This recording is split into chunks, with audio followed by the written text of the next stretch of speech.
कितना अच्छा लगता है ये समाव शरण का बगीचा। गणधर और सौधर्म इंद्र ने मिलकर इसको सींचा। कितना अच्छा लगता है ये समाव शरण का बगीचा। ये 9 दिन ऐसे निकले जैसे पलक झपकी हो और समय पूरा हो गया। और आपकी आत्मा ने विश्वास तो कर ही लिया होगा कि भगवान की भक्ति का आनंद तो कुछ अलग ही है, अद्भुत ही है। इसकी बराबरी कहीं से नहीं कर सकते। पापी से पापी जीव भी एक बार भगवान के समाव शरण में आ जाते हैं तो उसका पाप धुलने लगता है। सच ही कहा है।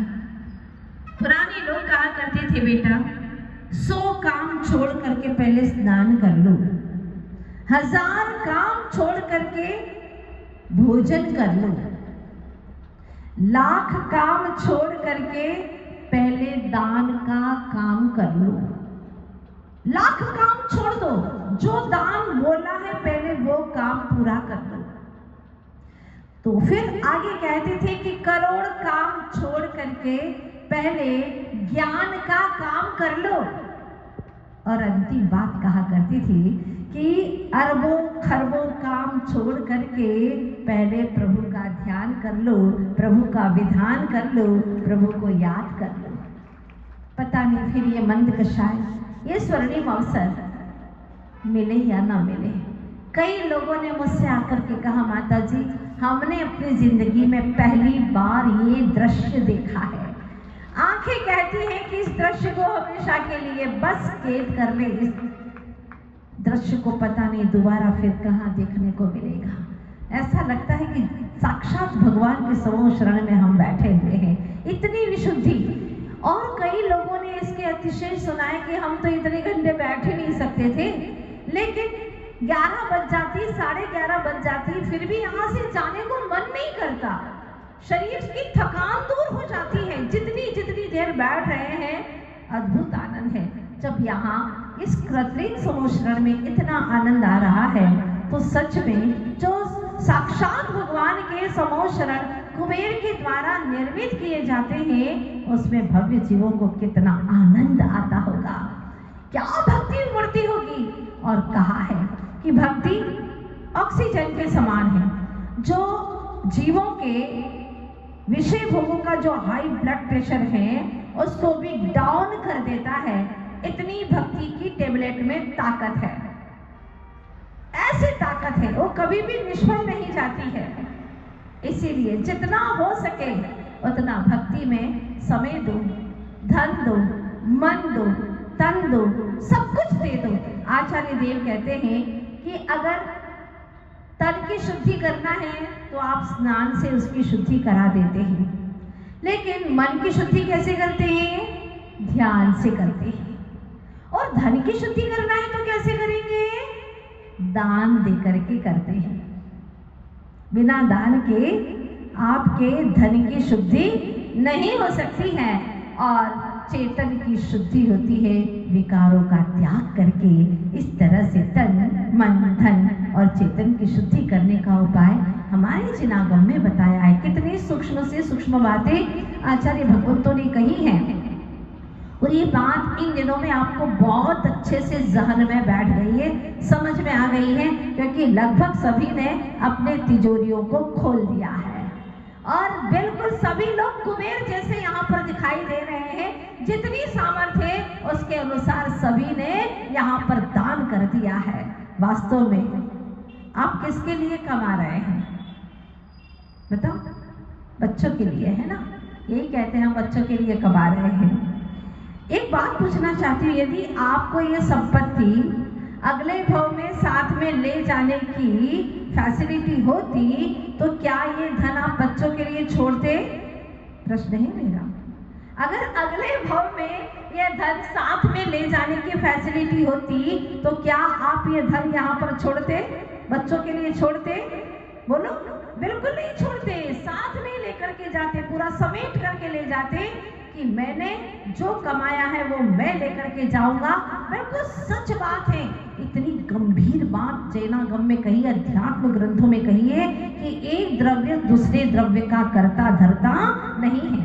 ये जैनागम का अद्भुत साइंस है, अद्भुत विज्ञान है कि एक द्रव्य दूसरे द्रव्य का कर्ता नहीं है। बिल्कुल सत्य है, उपादान से कोई द्रव्य किसी द्रव्य का कर्ता नहीं है। ऐसी अद्भुत बात आप लोगों को जिन शासन से सुनने को मिली है, साथी से पुण्य का उदय आया है।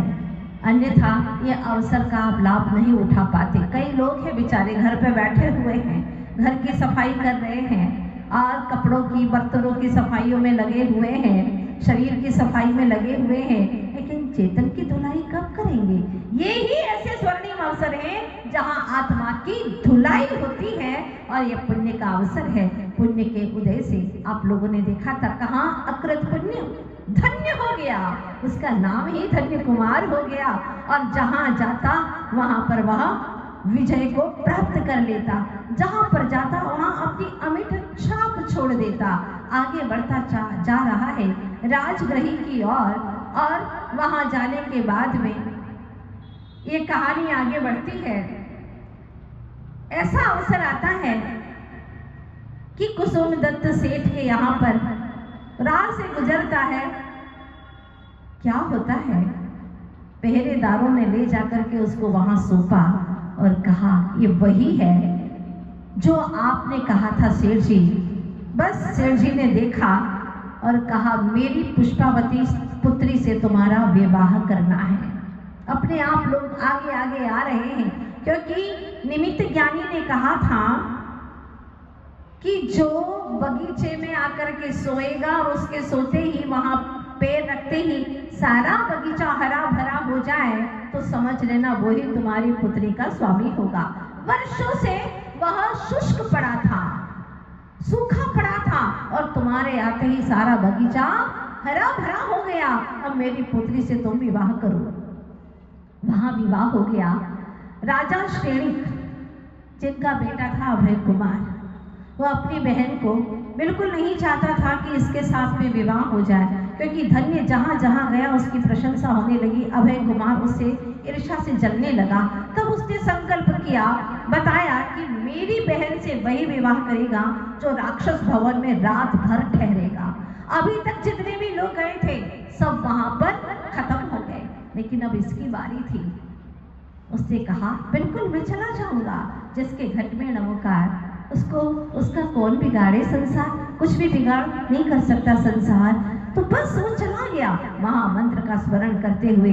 राक्षस तो उसकी अगुवानी के लिए तत्पर था और उसने उसको इतना सम्मान दिया, बहुमूल्य रत्न आदि सब कुछ सौंप दिए। बड़ा प्रसन्न हुआ और कहा कि मैं वर्षों से आपकी प्रतीक्षा कर रहा था, आप यहाँ आए, ये मेरा सौभाग्य है। और वहां से जीत हासिल करके जाता है तो राजा शनि की पुत्री से भी विवाह हो जाता है। इसके बाद न जाने कितने कितने और भी उसको सौभाग्य प्राप्त हुए, लेकिन ये सब सौभाग्य तो बाहरी हैं, विनश्वर हैं। वो जान रहा था अंत तो गत्वा उसने विपुलाचल पर्वत पर भगवान महावीर स्वामी के समो शरण में जाकर के दीक्षा ग्रहण कर ली और कठोर तपश्चर्या करने लगे। कठोर तपश्चर्या करने लगे, 2-2 माह के उपवास करने लगे। इस तरह से उनका जीवन तपश्चरण में, त्याग में निकलने लगा। अंत में उन्होंने प्रायोपगमन संन्यास को धारण कर लिया और न किसी से सेवा आदि नहीं कराते, ऐसे कठोर तपश्चरण करने लगे, आतापन योग आदि तपने लगे। ग्रंथ कहते हैं कि 11वें गुण स्थान में उन्होंने श्रेणी चल करके उपशम श्रेणी से प्रवेश जैसे ही किया, फिर वापस उतर करके आए, क्योंकि उनकी देवायु का बंध पहले हो चुका था। तो फिर वहां से समाधि मरण करके वह सर्वार्थ सिद्धि में देव हो जाते हैं। ऐसा ग्रंथ में उल्लेख मिलता है, सर्वार्थ सिद्धि में देव हो जाते हैं। बस अब वहां से एक भाव धारण करेंगे और सीधे मोक्ष चले जाएंगे।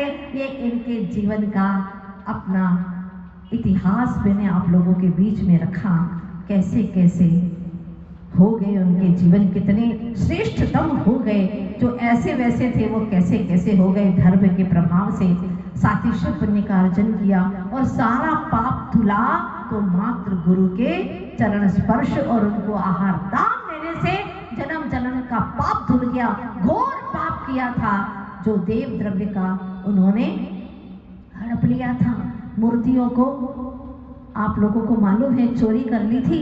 बस वो पाप ऐसा ऐसा तीव्रता से उदय में आया कि कई कई भवों तक वो पाप को भोगना पड़ा। इसीलिए आप सभी से मेरी गुजारिश है कि जब तक पुण्य की महिमा है, पाप जो भी कर रहे हैं माफ हो जाता है। एक घटना मैंने सुनी थी कि करोड़पति सेठ का बेटा सीधा साधा बहुत सरल स्वभावी, एक दिन चोर को सिपाही पकड़ करके ले जा रहे थे। उसने मुनीम से पूछा, ये क्या हो रहा है, इसको क्यों पकड़ करके ले जा रहे हैं? मुनीम ने कहा कि इसको जेल ले जा रहे हैं। जेल ले जा रहे हैं तो ये बांध करके, बहुत अच्छा लगा उसे ऐसा बंधा हुआ देख करके।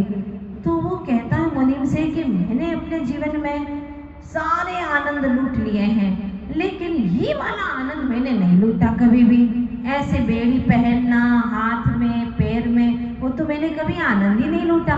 मैं चाहता हूँ कि मुझे भी ये आनंद प्राप्त हो। मुनीम तो वैसे ही ईर्ष्या रखता था, शेर से काफी ईर्ष्या रखता था। सोचा गोल्डन चांद से कितना अच्छा अपने मुंह से बोल रहा है कि बेड़ी पहनना है, तो सोचता है कि अगर छोटा मोटा कोई साधारण मार्ग बताऊंगा तो सेठ उसको छुड़ा लेगा।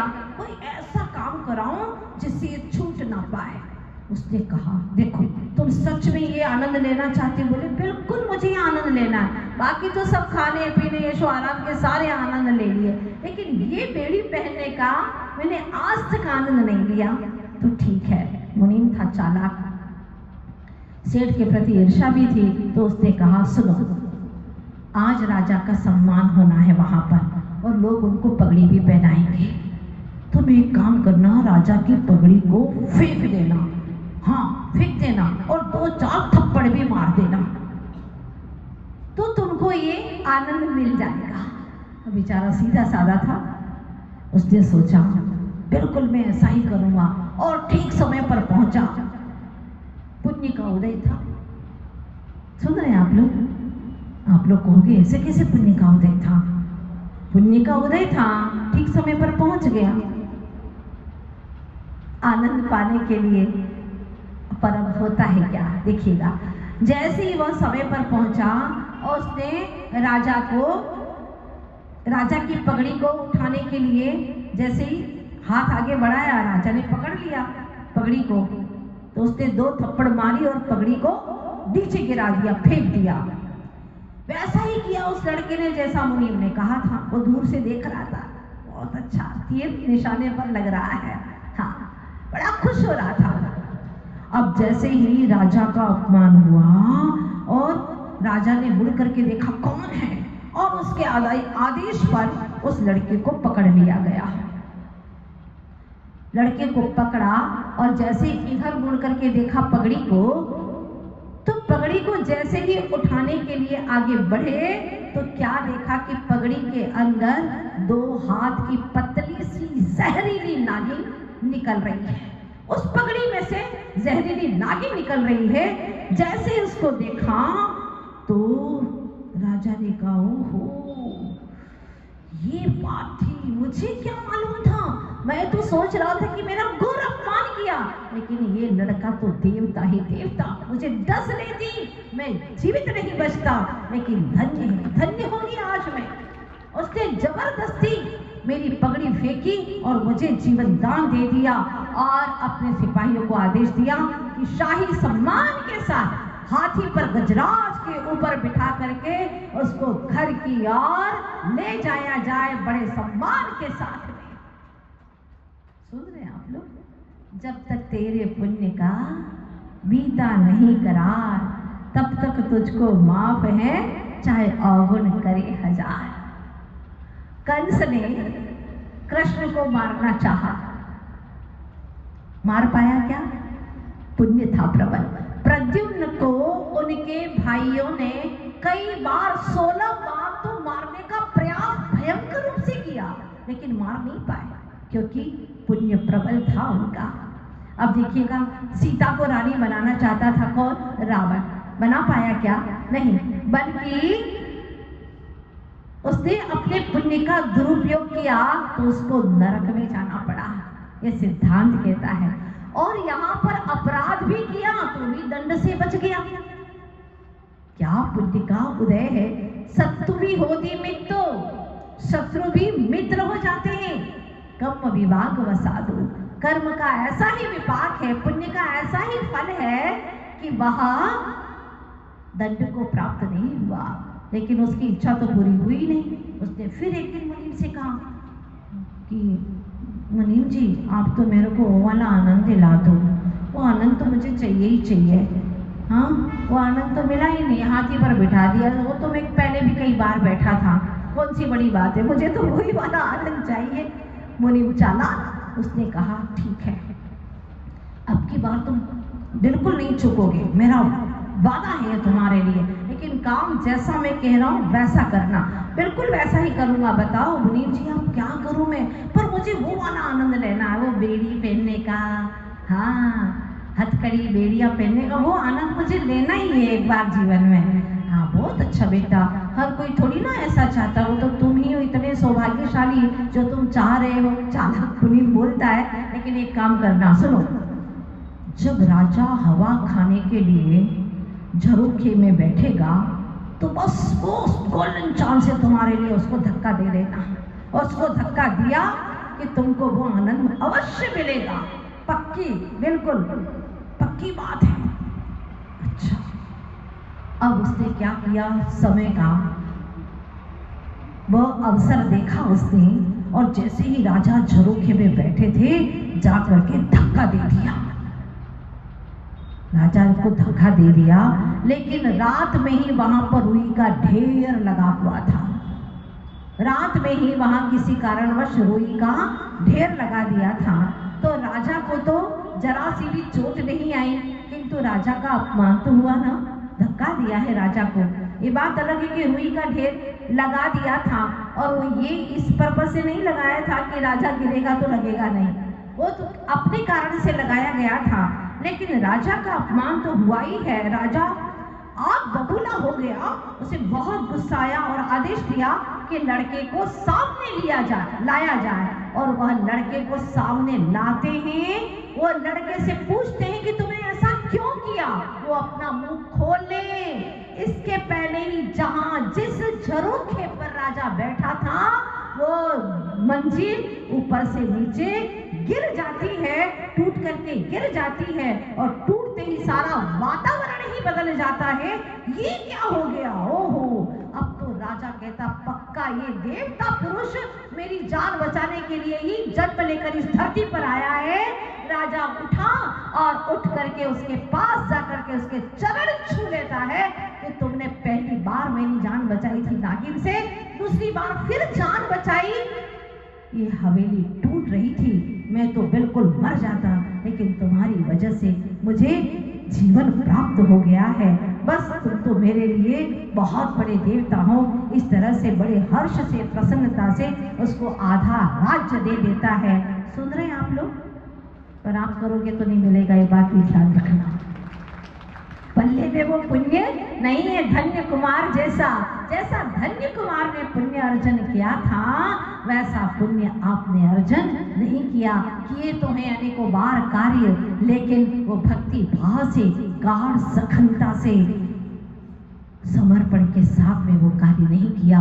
जो विषय भोगों के कार्य किए वो तो पूरे समर्पण भावों से आपने किए हैं, लेकिन प्रभु भक्ति का कार्य समर्पण से नहीं किया, ध्यान नहीं किया, चिंतन नहीं किया, जाप नहीं किया। इसीलिए आज तक दुख उठाना पड़ रहा है। बस आप सभी सच्चे भक्तों से मेरी गुजारिश है, आप जो शेष जीवन है उसको प्रभु भक्ति में, गुरु भक्ति में बिताएं। जीवन का हर लम्हा आपका आनंदमय हो। चातुर्मास निकला जा रहा है, बस समय बहुत नजदीक है। आप सबकी सहायता से विधान बहुत अच्छे से हुआ। जो सोचा नहीं था, आप सभी लोग यही कहेंगे ना, जैसा सोचा नहीं था उससे कई गुना अच्छा, क्योंकि ध्वजारोहण करने वाले के ऊपर भी बहुत कुछ डिपेंड करता है। और जैसे ही ध्वजा फहरी थी सीधी पूर्व और उत्तर दिशा की ओर फहरी थी तेजी से, तो ये उसका प्रताप था कि विधान बहुत अच्छे धर्म प्रभावना के साथ में होगा। ब्रह्मचारी भैया जी आए और उन्होंने प्रेम से डांट करके, प्रेम से, है ना, किसी को बुरा भी नहीं लगा, और अच्छे से अनुशासन से, शालीनता से, शुद्धि पूर्वक ये कार्यक्रम को यहाँ पर संपन्न कराया। मुख्य यहाँ पर अपना दायित्व निभाया कमेटी के लोगों ने। उन्होंने मुझसे पहले एक बात कही थी, माता जी हमें तो कुछ नहीं चाहिए, बस हमारे पूरे ग्वालियर के लोग भगवान की भक्ति करें, यही हमारी भावना है। और जैसी भावना थी उससे भी कई गुना अधिक भावना उनकी सफल हो गई। नित्य प्रतिदिन लोग 1000 से भी ज्यादा यहाँ पर आकर के भगवान की भक्ति करते रहे। इस तरह से चाहे पुजारी हो, चाहे यहाँ बैठे वहाँ बैठे सभी महानुभावों ने बहुत अच्छे से कार्यक्रम को अंजाम दिया है। और मुख्य तो आप ही लोग थे। अगर आप लोगों की इतनी भक्ति नहीं होती तो ये इतने अच्छे से विधान हो ही नहीं पाता। बहुत अच्छे से सभी ने इतना आनंद लिया और ऐसा लगने लगा कि जीवन भर तक के लिए हमारे भगवान का एक समूह शरण हो गया। हमेशा याद आएगा कि हम भगवान के इस समूह शरण में बैठे थे। कुछ लोगों ने तो मुझसे आकर के कहा, माता जी आपने चलते चलते हमसे एक बात क्या कह दी कि तुम भी बैठ जाओ समूह शरण में। हमने तो पूरा समूह शरण ले लिया और अगर नहीं लेते तो हम जिंदगी भर पछताते। ऐसे भी लोगों ने मुझसे आकर के बात कही। वो यहाँ पर सामने बैठे हुए भी हैं। ऐसी तीव्र भावना वाले महानुभाव। अब अंतिम कार्यक्रम शेष बचा है पिच्छी का कार्यक्रम। पिच्छी का, पीछे के जीवन का परिवर्तन होने का नाम ही है पिच्छी का परिवर्तन, जो 4 महीने का पूरा सार है। सार किसको पिच्छी मिलती है? जिसने 4 महीने में अपने जीवन में क्या परिवर्तन किया। इस तरह से ये कार्यक्रम भी बस अब अति शीघ्र ही आप लोगों के सामने आने वाला है। पर ये बात मैं जरूर कहूंगी कि चातुर्मास बहुत जल्दी बीत गया, यहाँ का बहुत जल्दी शीघ्रता से बीत गया। ये सब आदिनाथ भगवान के चरण का परम सानिध्य का प्रभाव रहा है। जो भगवान यहाँ पर विराजमान है, उनकी अनंत अनंत कृपा, उनकी वितरागता से भरी ऊर्जा, उन्हीं का प्रभाव रहा है कि सारा ग्वालियर एक स्थान पर इकट्ठा होता रहा समय समय पर और पूरा आनंद तन मन धन से, पूरी चेतना से लेता रहा। अब कल से अपनी क्लास अनवरत जैसे चलती थी वैसे ही स्टार्ट हो जाएगी। याद है ना आप लोगों को? 8:30 बजे से पहले तत्वासूत्र, फिर समय सार का वही आध्यात्मिक दौर शुरू हो जाएगा। और 20 तारीख को रविवार को यहाँ पर पाठशाला का कार्यक्रम होने के उपरांत फिर वो प्रवचन। और 27 तारीख को हमने सोचा है, चाहा है कि जितने भी ग्वालियर में अपने जिन धर्मी युवा और युवतियां हैं उनको कोई अवसर नहीं मिलता और दीपावली का अवसर है तो सभी लोग अपने घर पर आने ही वाले हैं। तो जितने भी 8 साल से कुंवारे बालक और कुंवारी लड़कियां वो सारे यहाँ पर आएंगे और उस दिन विशेष दिन उन्हीं का रहेगा। 27 तारीख को 7 बजे से कार्यक्रम शुरू हो जाएगा। 1 घंटे का ज्ञान वृद्धि का, विवेक का, निर्णय शक्ति को जागृत करने का सिर्फ और सिर्फ उन्हीं के लिए ये विधान होने वाला है। 1 घंटे का विधान। और सभी लड़कियां जो बालिकाएं हैं वो केसरिया जो आप लोगों ने वस्त्र पहने हैं वो उनको दे दें ताकि वो उसी यूनिफॉर्म में आएंगे। और जितने भी बालक हैं वो सफेद धोती और दुपट्टे में यहाँ पर प्रवेश करेंगे। बात समझ में आ गई आप लोगों को? 7 बजे सभी माता पिता जो बच्चे नहीं आ रहे उनको भी बुला लो। ये अवसर उनके हाथ से चला न जाए। अद्भुत अवसर होगा उस दिन। बालक और बालिकाओं को, जितनी भी ग्वालियर के बालक और बालिका है कुमारी, वो सब यहाँ आएंगे। अगर नहीं आएंगे तो प्रश्न चिन्ह लगेगा, क्या वो कुमारी नहीं है? हाँ, प्रश्न चिन्ह लगेगा, क्या वो कुमारी नहीं है? 8 वर्ष से जितने भी कुमारिकाएं हैं और वह शुद्ध अवस्था में हैं, वहाँ यहाँ पर अवश्य ही आएंगी। ये अवसर चूके नहीं। सभी माता पिता सुन रहे हैं, इसलिए आप लोग ध्यान रखिएगा। समय समय पर अब जो समय शेष बचा है उसमें भी आप लोगों को भाग लेकर के और इस संसार से विमुक्त होने का उपाय करना है। तो शुद्ध स्कंध विधान होने वाला है 27 तारीख को। तो सभी बालक बालिकाएं विशेष रूप से ध्यान रखें और अपने अपने नाम यहाँ पर लिखवा दें, माता पिता ही लिखवा दें भले या करके कमेटी के पास में, ताकि ये पता चले कि इतने लोगों की हमें यहाँ पर व्यवस्था करना है। ठीक है, तो आज से ही अपने नाम लिखा देना। जैसे तुम्हारे घर में 2 हैं तो 2 के नाम लिखा दो, बस 2 संख्या लिखा देना आप लोग, तो काम हो जाएगा। ठीक है, तो सभी बच्चों को और बालिकाओं को यहाँ पर विशेष रूप से अवसर प्राप्त होगा। कुछ देना नहीं है उनको, बस आना है, ये विशेष अवसर है। और सारी द्रव्य यहाँ पर कमेटी ही देगी आपको, अथवा कोई एक पुण्यार्चक होगा वो दे देगा, उसके माध्यम से कार्यक्रम होगा। उनका हाथ उठ गया द्रव्य देने